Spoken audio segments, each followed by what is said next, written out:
Efendim Haber Global'de hafta sonu devam ediyor. Alıcılarınızla oynamayın. Gerçekten Buğra Gülsoy stüdyomuzda canlı olarak. Günaydın. Günaydınlar. Hoş geldin. Teşekkür Hayırlı ediyorum. uğurlu olsun. Beni konuk Birinci ettiğiniz kıyamet, için. güneşin Evet. battığı yer. Ne hissediyorsun? Gerçekten. Mesela hani o rafta ilk gördüğünde, ilk eline aldığında ne hissediyorsun şu anda? Çok gerçekten benim için yeni bir şey, yeni bir yolculuk. Daha önce beni tanıyanların, işte beni takip edenlerin hiç uğramadığı bir yanım. Çok heyecanlıyım. Raflarda yerini aldı İnkılap Kitap Evi ile. Buradan da İnkılap Kitap Evi ailesine selamlarımı yolluyorum. Çok heyecanlı. Şöyle bir şey var. Mesela ben artık farklı senaryolarda işte en mutluluk zamanında da senaryoda senin adını gördüm değil mi? Evet, Yanlış evet, görmedim onu. Aslında var bir yazma Acı tatlı eylemi. ekşi vardı Acı aynı tatlı zamanda. ekşi Aynen. de vardı. Bir yazma eylemi söz konusu. İşte tiyatroda işte yönetmenlik, oyunculuk bir şeyler yapma. Sadece hani böyle tırnak içinde jön oyuncu olarak kalmanın dışında farklı bir akışın var senin. Hiçbir zaman o kulvarda yürümedin en başından bu yana. Senin ilk tanındığın ve ilk vay deyip genç kızların kendilerini böyle parçalamak istediği zamanlardan bu yana aslında sen o çizgiyi ve o duru çok net koymuş oldun bir yerden sonra. Yine de şöhret çok cezbedici ve akıl çelici bir nokta değil mi? Nasıl korudun kendini? Nasıl korudum kendimi? Kafamı ve yani çok star olmaya, ünlü olmaya, şöhret peşinde koşmaya adamadım. Daha çok yaptığım işten keyif almaya ve kendimi orada ifade etmeye çalıştım. Üniversite yıllarından beri zaten tiyatronun içindeydim. Aynı zamanda o dönemler yazmaya da başlamıştım. Yazma benim için aslında hatta üniversitenin de öncesinde denk geliyor. Ve bu alanlarda kendimi ifade etmeye çalıştım. Eğer gerçekten bunu istiyorsanız, yani işinizde yaptığınız şeyde başarılı olmak birincil hedefinizse, bunun getirdiği ün, şöhret çok fazla etkilemiyor sizi. O yolda yürümeye devam ediyorsun Evet, bir evet. yerden sonra. Şimdi ben okumaya başladım. Aslında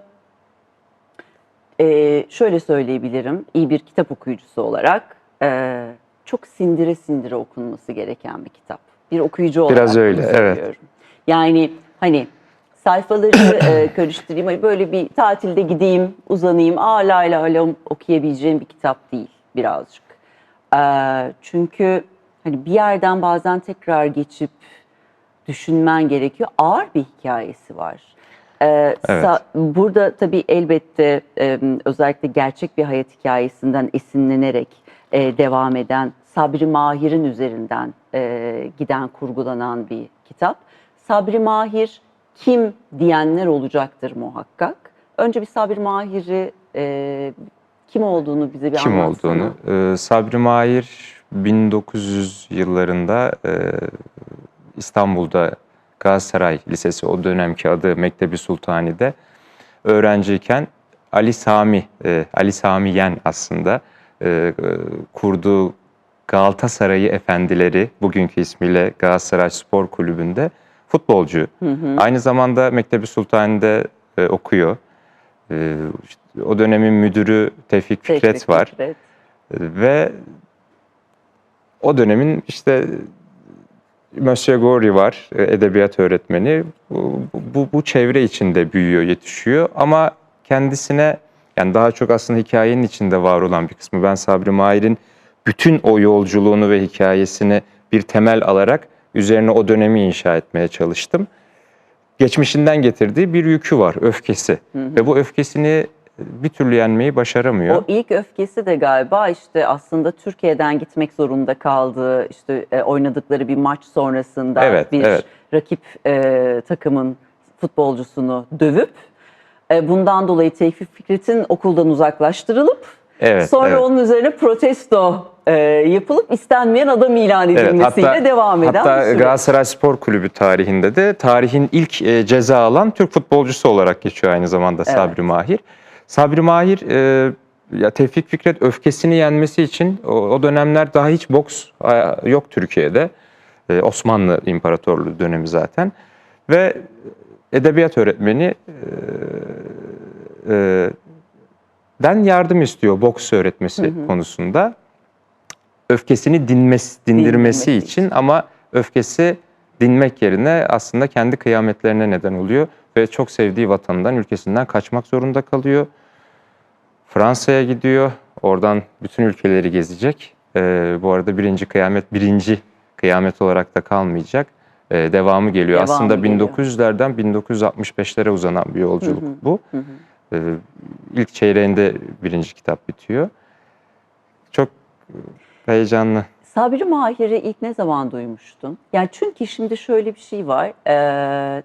Hani Serde habercilik olduğu için işte az çok bir şekilde ben biliyorum, biz biliyoruz, işte araştırıyoruz, ediyoruz. Ama aslında mesela şu anda merak edip işte internet arama motoruna Sabri Mahir diye girdiğinde zaten ilk şu anda kitapla ilgili bilgiler çıkıyor.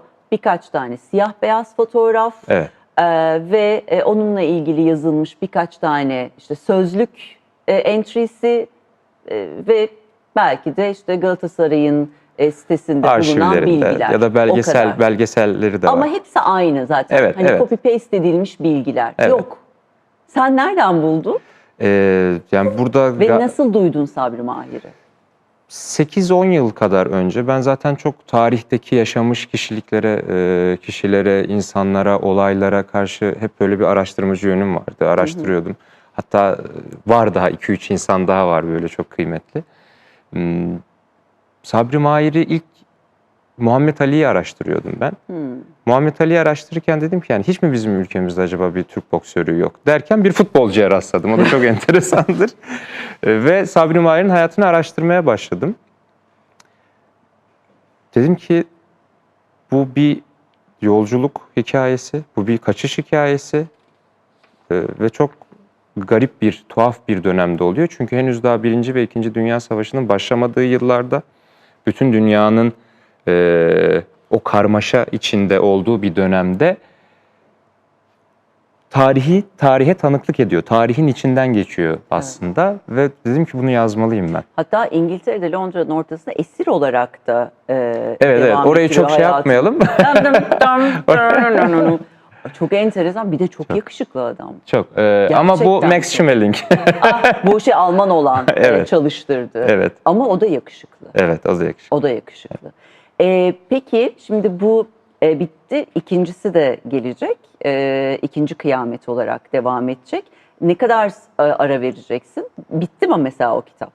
Yazdın mı? Bitmek üzere. Yani çok fazla bir şey kalmadı. Sanırım en geç Mayıs ayı gibi okurlarla buluşacak. Ne kadar zamanda editörün eline teslim ettin kitabı? Ne kadar zamanda? Gülşen İşeri'ye editörüm. Sevgilerimi yolluyorum ona da buradan. Geçen sene biz aslında Gülşen işte 2 sene önce aslında Gülşen bana ulaşıp bir kitap yazmak ister misin? Böyle senin yazdığını biliyorum. İşte böyle bir fikrin var mı diye geldiğinde aslında kafamda geleceğe dönük vardı ama yani hemen şu an yoktu. Sonradan düşündüğümde bu Sabri Mahir'in hikayesi, çünkü ben senaryosunu yazmıştım aslında bu hikayenin. Dedim ki bunu bir film yoluyla değil de daha özgür ve daha rahat anlatabilmem için, daha detaylı anlatabilmem için, o dönemin Fransa'sına, İngiltere'si, İspanya'sına inebilmem için sanırım bunun kitabını yazmam gerekiyor dedim. Çünkü bir de araştırma da gerekiyor. Yani sadece kafanda kurgulayıp hayal ürünü olarak yazdığın, kurgulanmış bir hikaye değil bu. Gerçekten kurgulandığı için de ayrı bir araştırma da gerektiriyor. Tabii. Aynen. Zaten onun uzun bir süresi vardı araştırmanın. Sonra 1 yıl, 1,5 yıl zaten hikaye ve kurgusu hazır olduğu için ben sadece o 1,5 yıl boyunca bunun yazımına yöneldim. Teslim ettim sonra da. Teslim ettin. Ve tabii ki aslında işte şimdi yeni baba oldun. Evet. Tekrar hayırlı uğurlu Teşekkür olsun ederim. sana da, güzel işine de. Güzellikle büyüsün evladın. Ama bu da ayrı bir çocuk gibi bir taraftan. Eline aldığında bazen hep şey der yazarlar. Hani ben yazıyorum, benim hikayem, ama bu başkasının eline geçtiği andan itibaren artık benim olmaktan çıkıyor. Tabii kelimeleriniz Kıskanıyor başka. musun Neyi? kitabını?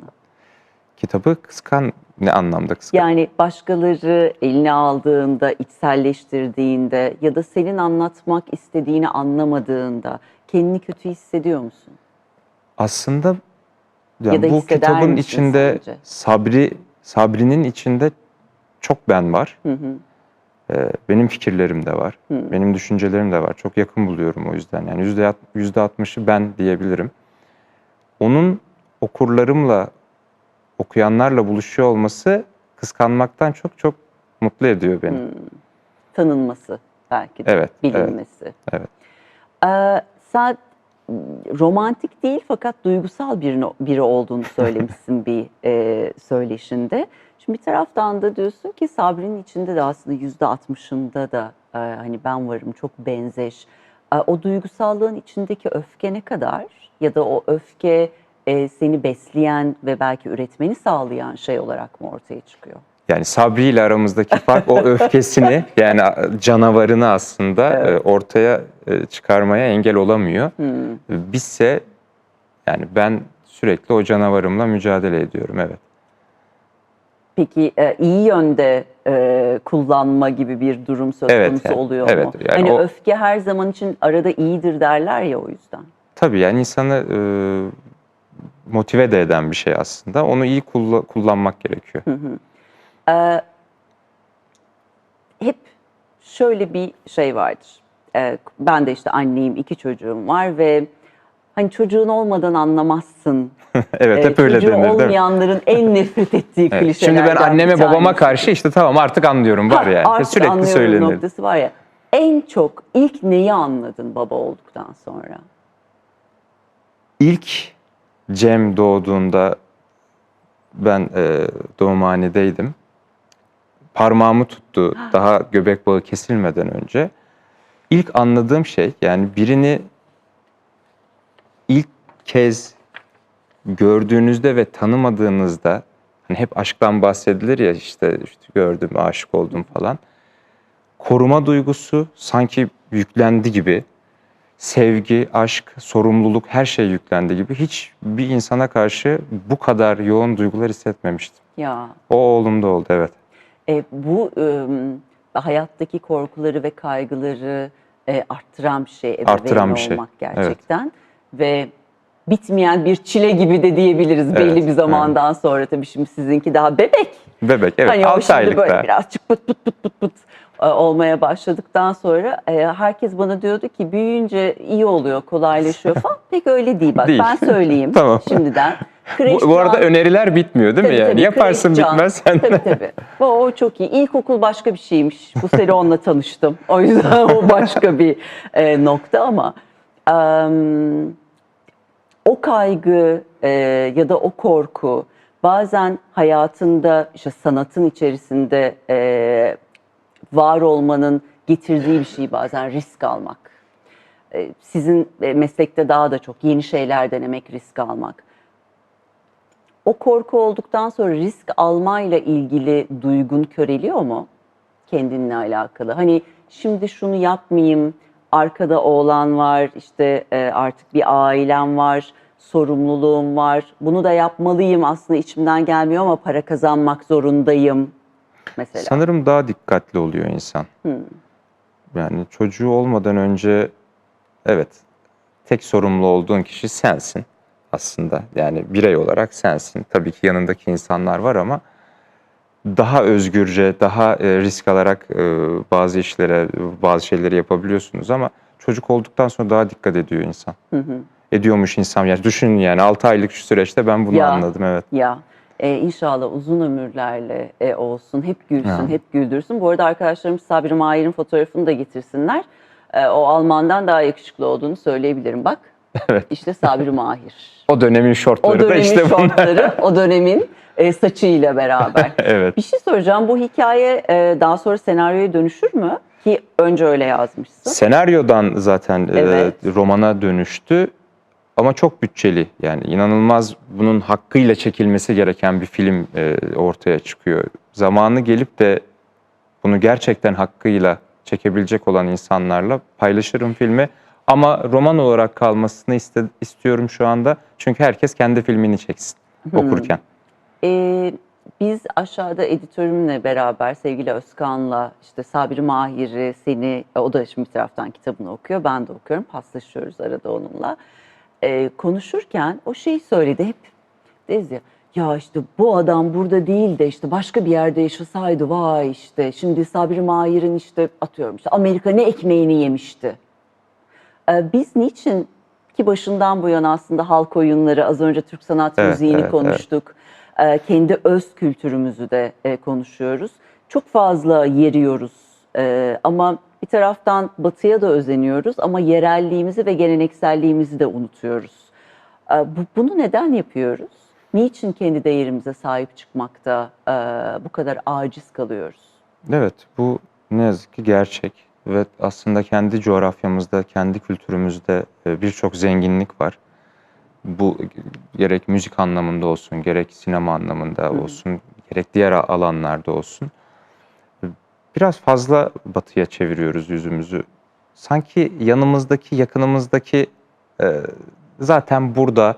Hani biz zaten onunla zamanı geldi mi ilgileniriz bir modunda bırakıyoruz belki de. Bilmiyorum, belki de Türklerin göçebe olarak gelmesiyle alakalı da bir durum vardır. Hiçbir zaman bir yerde kalmamışızdır ve hep göçmüşüzdür. Belki de bunun da bir etkisi vardır. Orada bırakıp gideceğizdir yani belki de. Kadın ruhundan anlar mısın? Tabii bunu Nilüfer'e de sormak lazım. Evet, ona da sormak lazım. Çünkü bilmiyorum. Ya bunu cevabı bende değil. Çünkü demişsin ki bir tespitim var. Kadınlar söyler, erkekler dinlemez. Erkekler söyler, kadınlar unutmaz. Bu doğru, evet. Bu ruhundan anlamak değil, bu daha çok tespit gibi bir şey oluyor yani. Ama işte bunu anlayınca ona göre ruhunu daha iyi olsun diye Evet. uğraşıyorsun. Çok mu zor kadınlarla uğraşmak bazen? Zor değil tabii ki kadınlarla. Kadınların dünyasını anlayabilmek için uğraşıyor erkekler diye düşünüyorum. Ama çözdüğün anda çok kolaylaşıyor hayat. Ve devam ediyor ondan sonra. Hatta sen ilk aşkı değil, ilk heyecana inanıyorum. Aşk sonradan olan Kesinlikle, ve gelişen paylaştıkça, bir şey aynen. diye düşünüyorsun. Bu şey gibi mi işte ilk başta kartlarını açık oynayıp bütün o güzellikleri içine sindirmek, oyun yapmadan, mış gibi Kesinlikle, yapmadan kesinlikle. gibi. Evet, evet. Yani daha sonra gerçekten paylaştıkça, beraber bir şeyler yaşadıkça o yavaş yavaş oluşuyor ve büyüyor. Ve o noktada da işte dediğiniz gibi yani kartları açık oynamak gerekiyor. Çünkü sonrasında sıkıntı çıkıyor. Sonrasında devam ediyor. Bir taraftan da şimdi kitap var. Büyük ihtimalle senin üzerinde çalıştığın senaryolar, farklı işler muhakkak vardır diye tahmin ediyorum. Tiyatro peki? Tiyatro biz Get Yapım diye bir oluşumumuz vardı. Serhat Teoman, Emre Erkan'la beraber. Orada Pragma oyununu oynamıştık ilk. İkinci oyunumuz Dip'ti. Dip oyunu. Daha sonra onu biz mahalle filmi olarak çektik. Onu da şöyle oldu. Onu da tiyatro dinamikleri de değil, film dinamikleriyle anlatırsak daha iyi kendimizi ifade edebiliriz diye. Üçlemenin üçüncü oyununu yazdım ben. Inferno adı. Henüz daha ne zaman oynayacağımız belli değil ama. Ağzından bayağı cımbızla laf almaya çalıştım ya, ne yapayım. Gördünüz burada bayağı bir çaba sarf Ya beni bıraksanız hikayeyi de anlatırım, öbürünü de anlatırım. Ben böyle evet yani biraz okurlara da bir şey bırakayım kitapla ilgili. Çok vermeyelim, etmeyelim. Ama çok güzel, çok keyifli. Ben başladım okumaya. Birinci Kıyamet, Güneşin Battığı Yer ve Zülfü Livaneli'nin kitabın arka kapağındaki sözü sanırım herhalde böyle bakıp bana mı yazdı? Beni ilk aradığında bu. yani mutluluk sarhoşluğu içindeydim gerçekten. Çok mutlu oldum. Yani tabiri caizse yerimde zıpladım. Çünkü Zülfü abi ben hayranıyım. Gerek kitaplarının, gerek kişiliğinin ve daha önce karşılaşmadık, tanışmadık.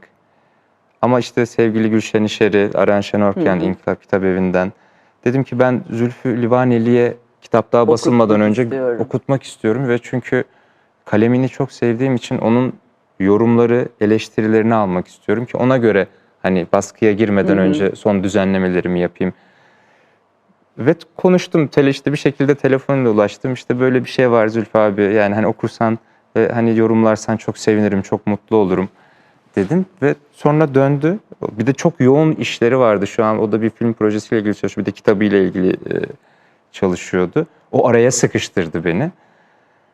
Ve döndüğünde bunları söylediğinde ben ne diyeceğimi bilemedim. Ya. Yani ben bir eleştiri ve bir yorum beklerken, hani nasıl düzeltebilirim, neyi nerede yanlış yapmışım acaba derken göklere uçtum.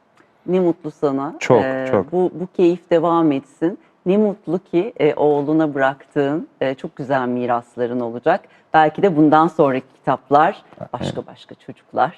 Başka. Ve evet, ailene bıraktığın. Burak, çok çok teşekkürler geldiğin için. Ben teşekkür ederim beni konuk Biliyorum ettiğiniz ki için. sen hiç gerçekten çıkmıyorsun hani canlı yayınlara. Belki bir yerde artık bu insanlar bunu düşünüyorlar. Televizyona çok da ihtiyaç yokmuş gibi düşünüyorlar ama çok kıymetli burada olup bunu anlatıyor olman. Teşekkür ederim. Ben teşekkür Geldiğin ederim için. beni konuk ettiğiniz için. Herkese de iyi pazarlar diliyorum. Gerçekten bu kitap, kelimeler sonsuza kadar kalıyor. Evet, yani sinema filmi de yapıyorsunuz. Diziler tabii ki kalıcı oluyor ama geleceğe çok taşınmıyor. Çok uzak geleceğe. Ama bu kitap tarihin, zamanın içinde sonsuza kadar kalacak. O yüzden çok mutluyum. Ne güzel, ne mutlu sana. Başarılar diliyorum bundan Teşekkür sonra da. ediyorum. Oğulcuğunu da kokla bizim için. Koklayacağım, Gittiğinde. öpeceğim. Evet, Boynundan keyifle. öpeceğim baba. Size de çok teşekkürler. Bu hafta da bize eşlik ettiğinizden dolayı. Biz gelecek hafta eğer bir aksilik olmazsa yine bu ekranlarda olacağız konuklarımızla birlikte. Her zaman olduğu gibi kapatıyoruz programımızı, unutmayın. Rüyalarınızın gerçekleşmesi için önce uyanmanız gerekir. Umarım bu sabah bizimle uyanmışsınızdır efendim. Günaydın, hoşça kalın.